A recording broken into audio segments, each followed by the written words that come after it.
Hello, welcome to AGS Broga and Vanik friends. I'm with you today with Rajya Seva Pre 2025 NPSC State Services 2025 Paper 2 Pre, which was uh, Paper 2 was passages and reasoning, a few questions of reasoning, maths, and right. So um, today we are going to take a look at let's say two passages.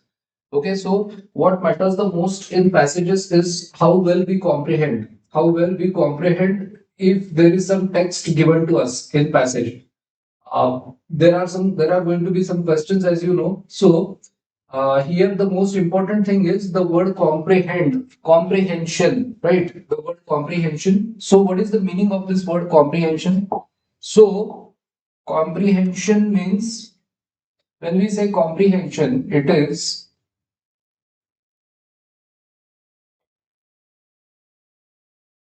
comprehend as a verb. Com means together, and prehend. Prehend comes from prehender, which means to grasp. Okay, so comprehension म्हणजे आपण शब्दांचे अर्थ, writing style, punctuation मधनं आपण जे आपल्याला content आहे, there are so many things, clauses, phrases, meaning of the words, right. So contextual meanings, आपण हे सगळं टुगेदर आपण किती ग्रास्प करू शकतो mentally, that is what comprehension means. Com means together and prehend means grasp. So this largely depends on how well we understand the words and sentences, right, that are before us. आपण आता एक काम करूया.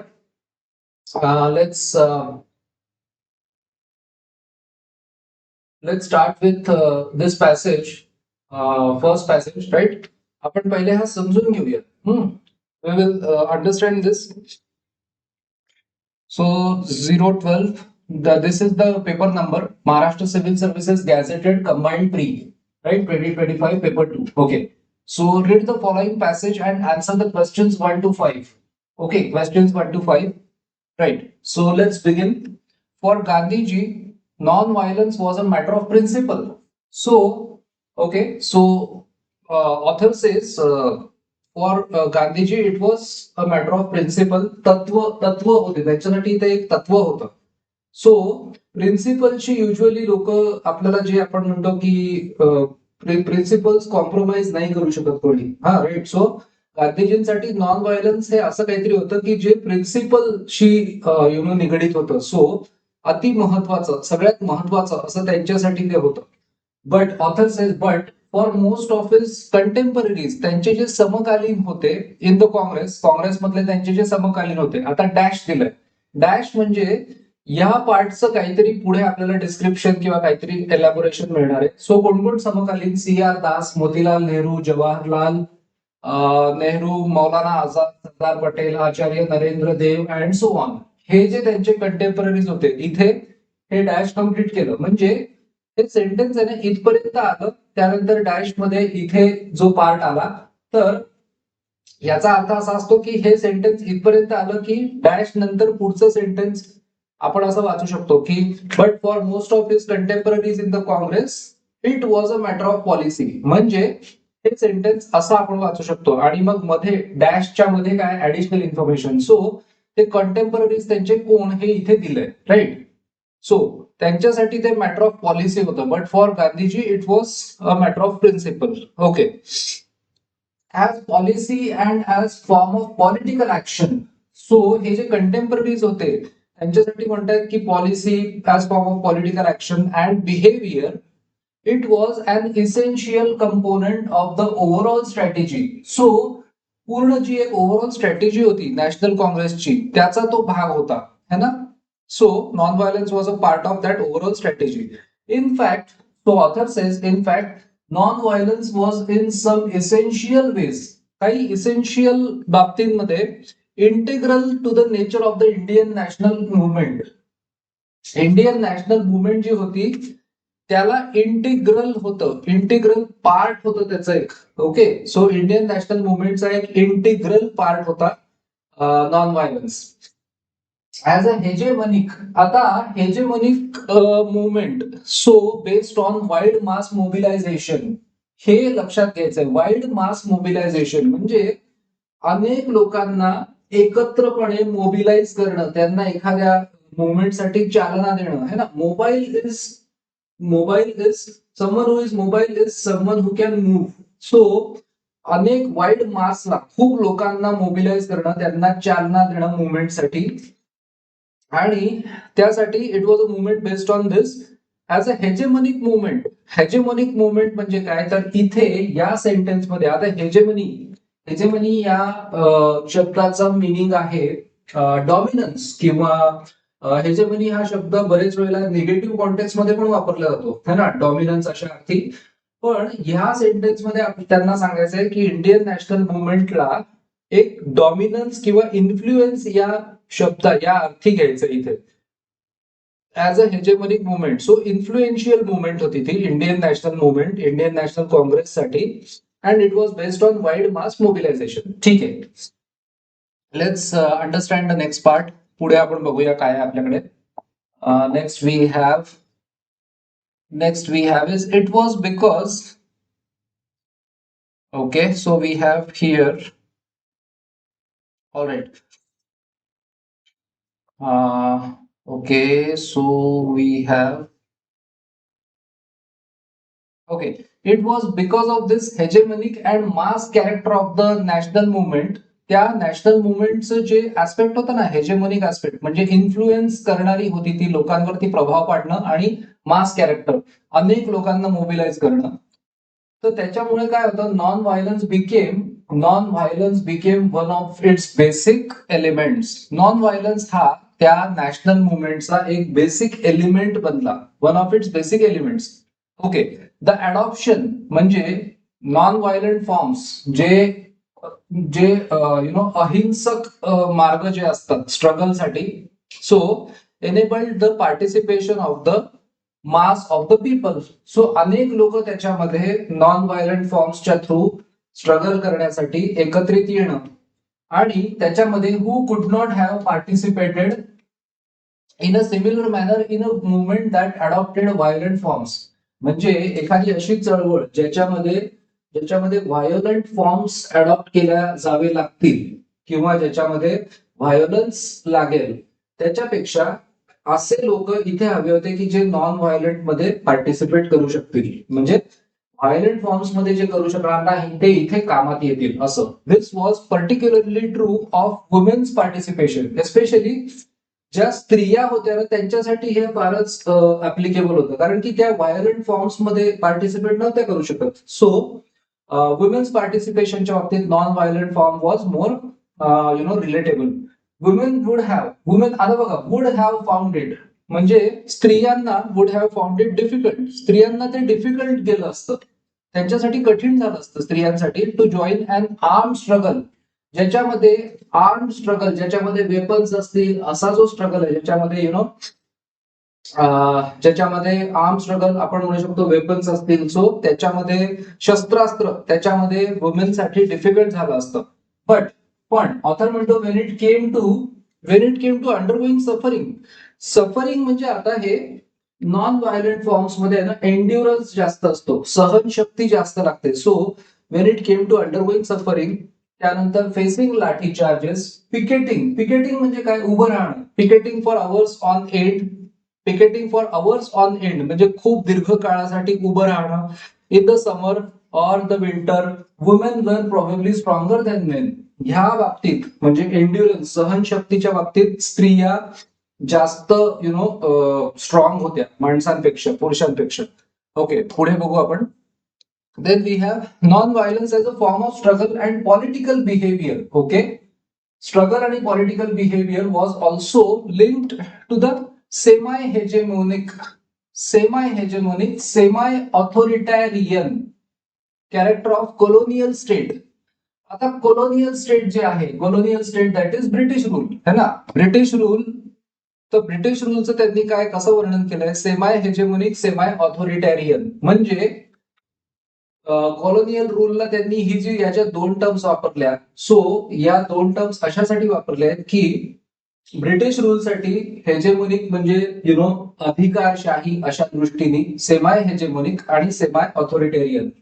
So and the democratic character of the polity in Britain. So जे political structure आहे, political structure in Britain, right ना. So non violence meant above all, non violence म्हणजे काय तर fighting on the terrain of moral force, है ना. नैतिक नैतिक जो एक शक्ती असते, नैतिकतेची जी शक्ती असते, तर त्याचा वापर करून फाईट करणं हे नॉन व्हायलन्सचं मुख्य एक काय म्हणता येईल त्याला, त्याचं उद्दिष्ट होतं, right. So non violent mass movements placed the colonial authorities in the wrong. जेव्हा ज्या पण अहिंसेच्या मार्गाने जाणाऱ्या ज्या पण चळवळी होत्या, त्याच्यातनं काय व्हायचं, कॉलोनियल ऑथॉरिटीज ब्रिटिशांची चूक त्यातनं दिसायची, आणि अँड एक्सपोज्ड द अंडरपिनिंग म्हणजे अंडरपिनिंग इज सपोर्ट. आणि त्यातनं काय एक्सपोज व्हायचं, सगळ्या जगाला हे कळायचं की कोलोनियल स्टेट पॉवर जे सपोर्ट करतं ब्रूट फोर्स म्हणजे व्हायोलन्स, है ना, व्हायोलन्स किंवा जोर जबरदस्ती करून जे कोलोनियल स्टेट पॉवर म्हणजे ब्रिटिश जे ब्रूट फोर्स जोर जबरदस्ती करून जे राज्य करतात ते एक्सपोज व्हायचं, है ना, जगासमोर. Wien the authorities used armed force against peaceful satyagrahis, right? Non-violence होतं, so peaceful satyagrahis. In fact, a non-violent mass movement put the rulers on the horns of a dilemma. So जे rulers होते ना, त्यांच्या रूलर्सच्या बाबतीत किंवा rulers साठी आहे ना, त्यांची द्विधा मनस्थिती व्हायची. जे ब्रिटिश होते ना, त्यांची द्विधा मनस्थिती व्हायची. डिलेमा, संदिग्ध अवस्था. हे केलं तरी प्रॉब्लेम आणि हे नाही केलं तरी प्रॉब्लेम. सो काय केलं आणि काय नाही केलं तर प्रॉब्लेम, हे इथे डिस्क्राईब केलं. If they hesitated to suppress, म्हणजे त्यांनी जर का चळवळ दाबून टाकण्याचा प्रयत्न केला, बिकॉज इट वॉज पीसफुल, तर काय व्हायचं की चळवळ पीसफुल होती ना, तर they lost an important part of their hegemony. So त्यांच्या डॉमिनन्स मधला एक इम्पॉर्टंट पार्ट ब्रिटिशांच्या हातून जाण्याची भीती त्यांनी जर का ती सप्रेस केली तर. आणि दुसरं, because civil resisters did break existing colonial laws. कारण की just wait, yes, colonial laws not to take action म्हणजे ऍक्शन घेतली तरी problem, not to take action against them amounted to the abdication of administrative authority. ब्रिटिशांकडे जी ऍडमिनिस्ट्रेशनची जी authority होती, तर ती म्हणजे त्यांचं जे कर्तव्य होतं ते न करण्यासारखं, म्हणजे ऍक्शन घेतली तरी प्रॉब्लेम, ऍक्शन नाही घेतली तरी problem. That was the dilemma face by British. आणि दुसरा प्रॉब्लेम काय, and confession to the lack of strength, म्हणजे ऍक्शन नाही घेतली तर जणू काही जगाला असं कळेल की आमच्याकडे जेवढी स्ट्रेंथ नाही आहे राज्य करण्याइतकी. So if they suppressed the movement by use of force, जर का शक्ती किंवा जोर किंवा ताकदीच्या बळावरती ती मुवमेंट त्यांनी सप्रेस केली, दडपून टाकली, तर तरी पण दे स्टील लॉस्ट, तरी पण ब्रिटिशांचा पराभवच, म्हणजे ब्रिटिश हारणारच. For it was morally difficult to justify, कारण की नैतिक दृष्ट्या जस्टिफिकेशन होऊच शकत नाही ना.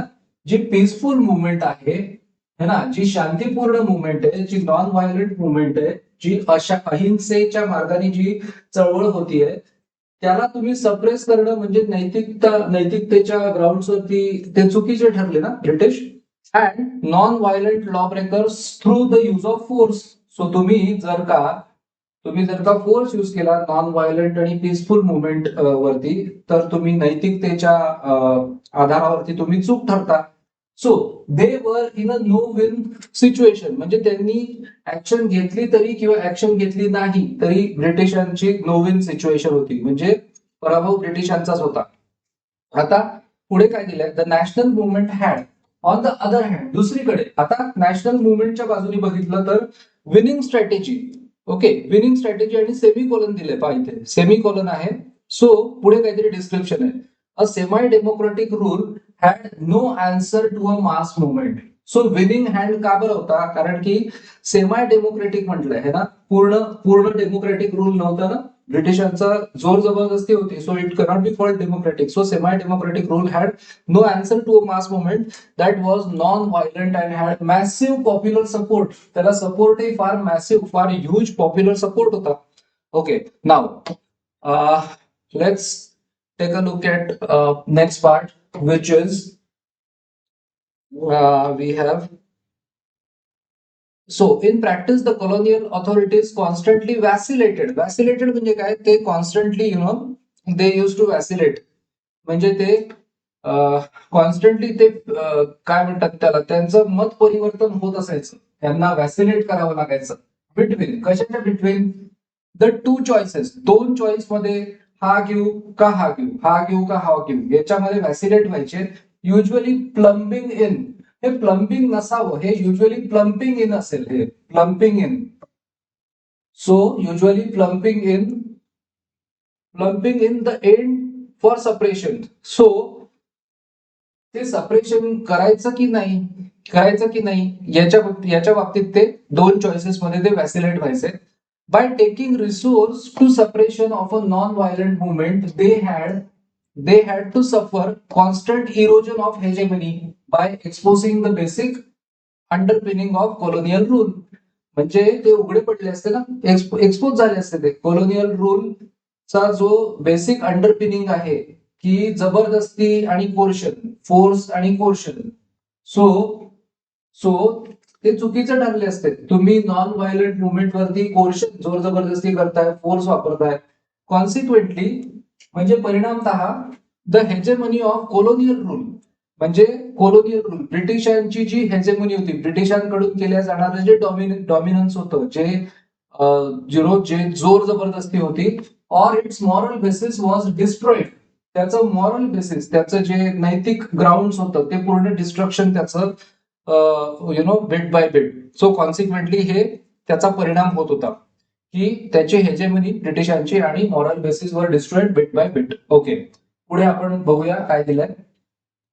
Then we have, okay, now we have question. So non-violent movements of the common people always put colonial authorities in trouble. Okay, आता बघूया आपण काय म्हणतायत. नॉन व्हायलंट मुवमेंट ज्या असतात, अहिंसेच्या मार्गाने जाणाऱ्या ज्या चळवळी असतात कॉमन पीपलच्या, always always put colonial authorities, ब्रिटिशांना इन ट्रबल, ब्रिटिशांसाठी त्रासदायक असायचं. का बरं? Because one, the rulers never been against the non violent movement of the masses. असं कुठे दिलेलं नाहीये. नेव्हर बिन हे म्हणजे अति एक्स्ट्रीम झालंय. नेव्हर बिन असं कुठे म्हटलेलं नाहीये. To, the movement of the common people raises a hornet's nest. Hornet's nest, to raise a hornet's nest म्हणजे एखाद्याला उद्युक्त करणं अशा अर्थी, राईट? चालना, ट्रिगर करणं, उद्युक्त करणं in front of the rulers. So this is also not applicable. हे तर ठीक आहे ना, हे तर it's a truth, but question जो विचारलाय त्याला हे अप्लिकेबल नाहीये. तिसरं, when force is use against the peaceful satyagrahis, शांतीपूर्ण मार्गाने चळवळीत भाग घेतलेल्या सत्याग्रहींच्या विरुद्ध जर का फोर्स युज केला, it becomes clear that brute force is real basis of the power of colonial state. तर मग काय, सगळ्यांना कळणार ना की ब्रिटिश लोक हे ब्रूट फोर्स वापरतात, right? So third one is the answer. Third one is the answer. आणि फोर्थ आहे, the dominance or moral basis of the colonial regime is gradually being destroyed. So actually याचा immediate impact काय होता? So immediate impact होता non violent मुवमेंटचा, always put colonial authorities in trouble, because number 3, right? Next बघूया.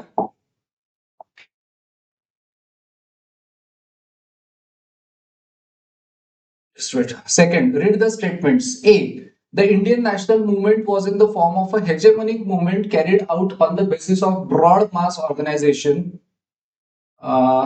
Okay, आता 3 statements आपल्याकडे आहेत, A, B आणि C. Read the statements. A आहे, Indian national movement was in the form of a hegemonic movement carried out on the basis of broad mass organization. Okay, ठीक आहे. बघूया B, non violence. Non violence, B मध्ये काय दिलंय? Non violence became a fundamental element. Non violence हा fundamental element झाला, म्हणजे non violence हा बेसिस होतं non violence, became fundamental element of the national movement due to the hegemonic nature, म्हणजे त्याचा प्रभाव, influence, nature of the mass movement. So mass मुवमेंटचा जो प्रभाव होता ना, तर त्याच्यामुळे non violence became a fundamental element. Okay. C मध्ये आहे, the adoption of non violent forms of movement enabled. Non violent, अहिंसेच्या मार्गाने जाण्यामुळे काय झालं? Enabled the common people to participate in this movement. अहिंसेच्या मार्गामुळे काय झालं ना की कॉमन मॅनला पण पार्टिसिपेट करता येणं शक्य होतं. सो आता आन्सर ऑप्शन्स मध्ये B is the cause of A. B is the cause of A. So A talks about hegemonic movement and B talks about non-violence. Okay, so B is the cause of A, not applicable.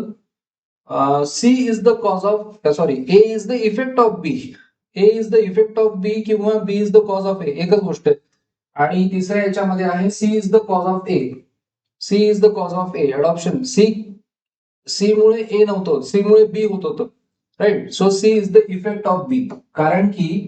कारण की इथे दिलेलं आहे ना, non violent forms मुळे काय व्हायचं, common मॅनला participate करता यायचं. त्यामुळे नॉन व्हायलन्स हे फंडामेंटल एलिमेंट डिसाइड झालं नॅशनल मुवमेंटचं. So C is the effect of B. त्यानंतर पुढे आपण घेऊया next let's take a look at question 3. Identify the incorrect statement. 4 statement दिलेत. इनकरेक्ट स्टेटमेंट आपल्याला बघायचंय. The non-violent movement of the common people has the support of the general public. Actually, this is right. This is correct. Number 2, the dominance or moral basis of the colonial regime is gradually being destroyed. This is also correct. It is given. Number 3, suppressing non-violent movements undermines the dominance of colonial rule. हे पण दिलेलं आहे ना की जर का दडपून टाकण्याचा प्रयत्न केला तर ब्रिटिशांचा जो डॉमिनन्स होता, त्यांचा जो प्रभाव होता तो कमजोर पडायचा है ना. सो ते पण दिलेलं आहे 3. त्यांच्यासाठी सप्रेस करणं बरोबर नव्हतं, जगापुढे ते एक्सपोज होत होते. सो 4 इनकरेक्ट 4 आहे. It is revealed that populism and morality are the true basis of colonial rule. ब्रिटिशांचं जे राज्य होतं ना त्याचं ट्रू बेसिस मोरॅलिटी होतं का? कधीच नाही है ना. So number 4 is the incorrect statement. Right. 4 आहे incorrect statement. Let's talk about question number 4. Question number 4 मध्ये काय दिलेलं आहे की women were able to participate in the Indian national movement because. Fine, बघूया आपण. स्त्रियांना पण पार्टिसिपेट करता यायचं इंडियन नॅशनल मुवमेंट मध्ये, का बरं? Number 1, non violence was an integral part of the nature of the Indian national movement. Okay, हे आहे बरोबर आहे, पण पूर्ण एक्सप्लेनेशन नाही आहे. नंबर 2, वुमेन कुड not participate in violent movement. Question मध्ये काय विचारलंय? त्यांना पार्टिसिपेट करता का यायचं विचारलंय, का करता यायचं नाही हे विचारलेलं नाहीये. सो 2 ऍप्लिकेबल नाहीये. 3, women participated in arm struggle in large numbers. हे तर नाहीच आहे, दिलेलंच आहे. आणि number 4, non violence meant fighting in the Arena of moral strength. Number 4 is applicable. So number 4 applicable आहे.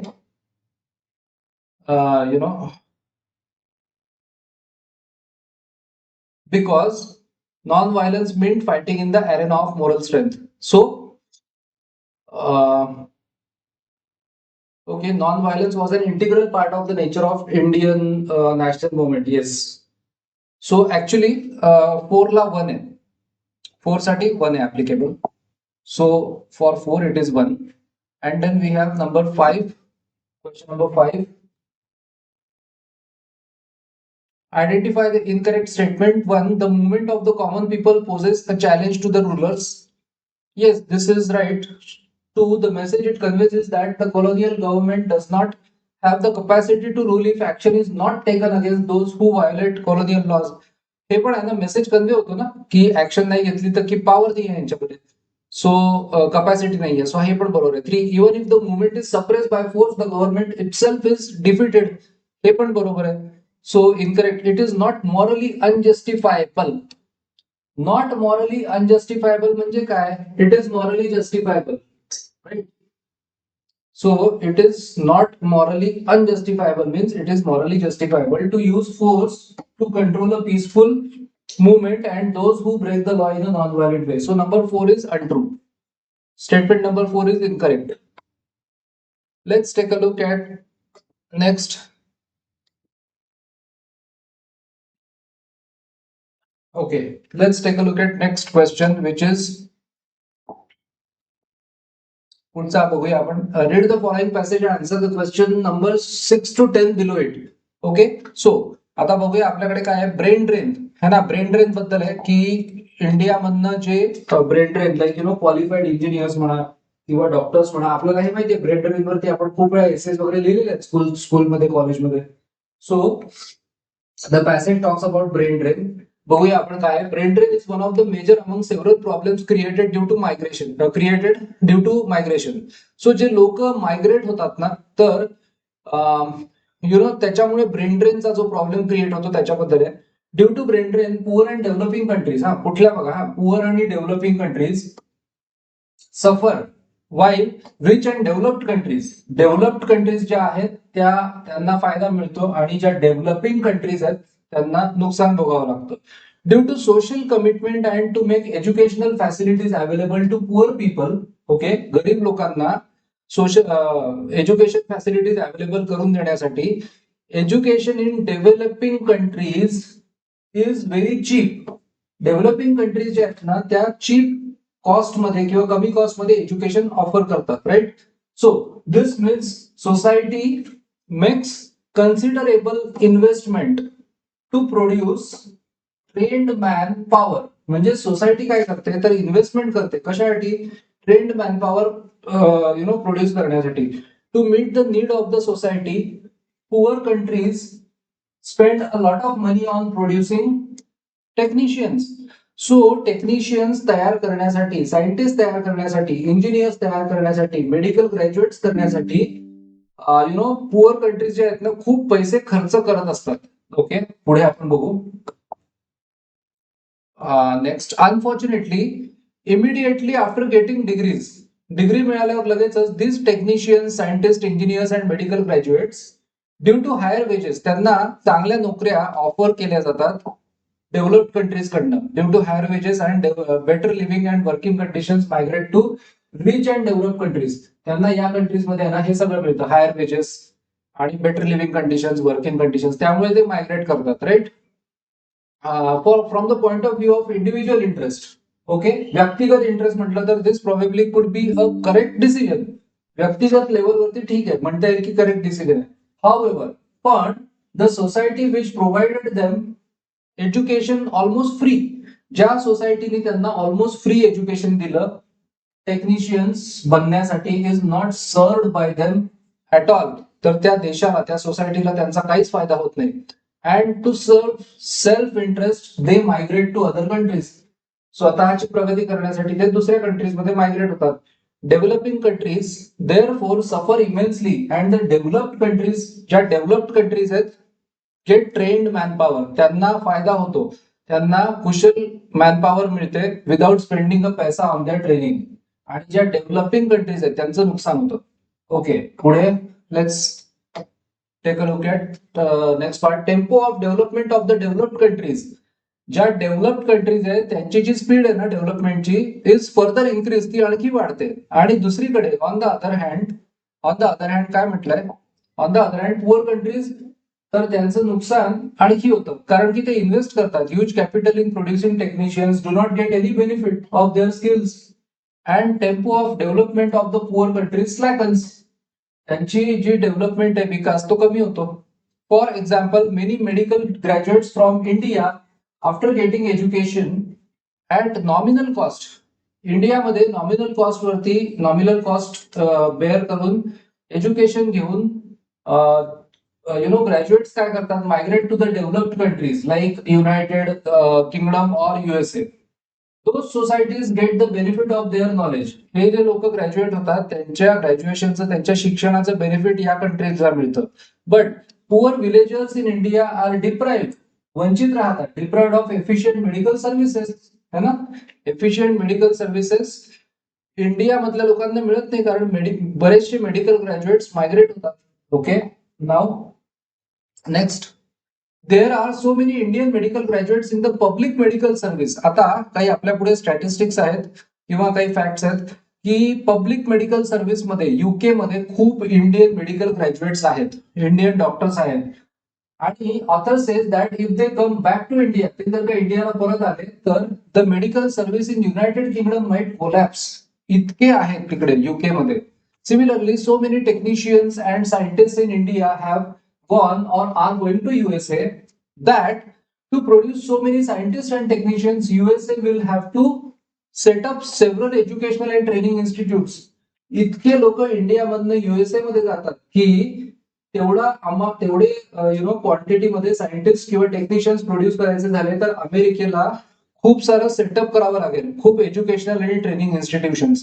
Instead of doing that the developed countries काय करतात तर ते अट्रॅक्ट करतात scientist and technicians trained in poor countries by giving them fat salaries, खूप मोठ्या मोठ्या पगाराच्या नोकऱ्या अँड बेटर वर्किंग कंडिशन्स देऊन ते अट्रॅक्ट करतात.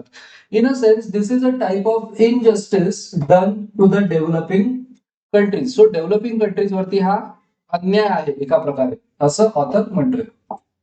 So then we have 15 in some peculiar circumstances, काही सर्कमस्टन्सेस परिस्थिती वगळता परिस्थितीमध्ये ब्रेन ड्रेन हेल्प्स. काही परिस्थिती अशी असते की ज्याच्यामध्ये ब्रेन ड्रेनची मदत होते. कोणत्या कोणत्याच्या तर बोथ सोसायटीज, दोन्ही डेव्हलपिंग आणि डेव्हलपला. कशी काय? In some countries trained manpower is more in relation to level of economic development. त्यांच्याकडे जितकी इकॉनॉमिक डेव्हलपमेंट होत असते त्याच्यापेक्षा ट्रेन्ड मॅनपॉवर जास्त असते. So employment opportunities created and demand for trained manpower, right? Technicians thus are not likely to get enough job opportunities in their own country. त्यामुळे टेक्निशियन्सला कदाचित मिळणार नाही तेवढ्या जॉब ऑपॉर्च्युनिटीज त्यांच्या स्वतःच्या कंट्रीमध्ये. And their professional career suffers, त्यांचं career नुकसान होतं त्यांच्या करिअरचं. वेन सच सरप्लस म्हणजे एक्स्ट्रा ट्रेन्ड मॅनपॉवर मायग्रेट्स, जेव्हा अशी ट्रेन्ड मॅनपॉवर मायग्रेट होते, not only individuals get benefit but both societies also are benefited. आता ब्रेन ड्रेनचे फायदा काय आहे ते ऑथर सांगतात आपल्याला. दोन्ही कंट्रीजचा फायदा होतो. Migration helps in solving problem of unemployment. ज्या देशामधला तो ग्रॅज्युएट आहे त्यांच्याकडची जी अनएम्प्लॉयमेंट आहे त्याचा प्रॉब्लेम सॉल्व्ह होण्यामध्ये मदत होते in their native country. At the same time need of increase tempo of economic development. हे लोक मायग्रेट झाल्यामुळे economic development of receiving region is also made. So दोन्ही कंट्रीजचा फायदा आहे असं थोडक्यात ऑथरला सांगायचं आहे. Next, because of migration the sending country, जिथून लोक दुसऱ्या देशात जात आहेत, also gets valuable foreign exchange, है ना, बरंच फॉरेन एक्सचेंज मिळतं त्या कंट्रीला. आणि then author says at the global level both these help in increasing the tempo of economic development. पूर्ण जागतिक इकॉनॉमिक डेव्हलपमेंट मध्ये याचा फायदा होतो. Okay, question 6, what are the benefits of excess brain drain. आता आपण शेवटी बेनिफिट्स पाहिले. A, foreign currency gets available. B, helps in solving unemployment. Okay. C, helps in the development of the native country. D, helps in reducing the population of the native country. Population बद्दल काही म्हटलेलं नाहीये. So helps in reducing. So only A, B and C, right. So only